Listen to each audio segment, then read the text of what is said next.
Halo Sobat Militer. Federasi Rusia melancarkan serangan kepada Ukraina pada Kamis lalu. Selain serangan militer, ada juga serangan cyber dan serangan informasi yang merugikan Ukraina loh Sobat. Konflik Rusia dan Ukraina sebetulnya sudah mengakar sejak lama. Perlu diingat bahwa Ukraina merupakan bekas negara Uni Soviet dan Presiden Rusia Vladimir Putin tampak belum rela bahwa Ukraina telah merdeka. Ada pula alasan karena NATO yang ingin ekspansi ke Eropa Timur, termasuk Ukraina yang berbatasan dengan Rusia. Ekspansi NATO ke Ukraina dianggap mengganggu keamanan nasional Rusia.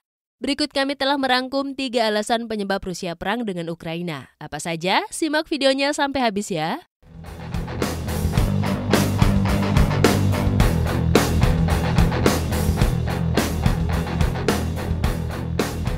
Pertama, kejayaan masa lalu.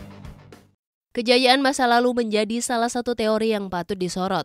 Hal ini diperkuat dengan retorika Presiden Putin beberapa hari sebelum penyerangan. Presiden Putin berkata Ukraina adalah bagian lama dari Rusia. Ia juga berkata bahwa Rusia telah dicuri ketika Uni Soviet runtuh pada tahun 1991.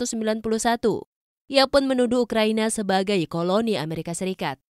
Rusia juga sebetulnya sudah lama mencoba mengintervensi politik di Ukraina. Namun semenjak Rusia mencaplok semenanjung Crimea di tahun 2014, perpolitikan di Ukraina cenderung berseberangan dengan Rusia.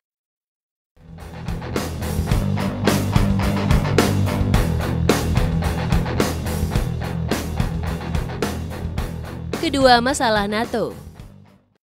Alasan lain yang dipermasalahkan Rusia adalah NATO.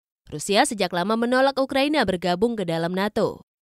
Duta Besar Indonesia untuk Rusia, Jose Tavares, menyatakan bahwa Rusia khawatir jika NATO membawa persenjataan ke perbatasan Ukraina, sehingga kota-kota besar Rusia bisa jadi sasaran yang mudah ditarget.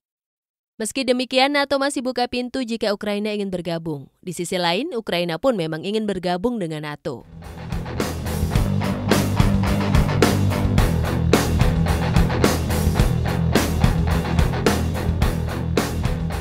Ketiga, separatisme. Pemerintah Rusia telah lama mendukung gerakan separatis di negara-negara bekas Soviet. Pada tahun 2008, Rusia juga berperang melawan Georgia akibat masalah ini. Rusia diketahui mendukung separatis di daerah Ossetia Selatan dan Abkhazia. Hal ini memicu reaksi keras dari Georgia. Namun dua daerah itu berhasil dikuasai pengaruh Rusia meski tidak diakui dunia.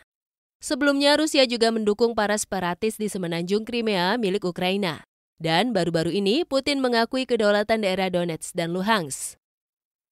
Vladimir Putin juga mengirim pasukan ke dua daerah itu, meski dunia internasional masih mengakui dua daerah itu sebagai milik Ukraina, sehingga otomatis langkah Putin disamakan dengan membawa pasukan ke Ukraina.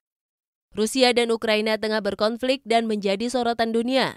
Konflik kedua negara tersebut dinilai dapat melibatkan banyak negara-negara lainnya.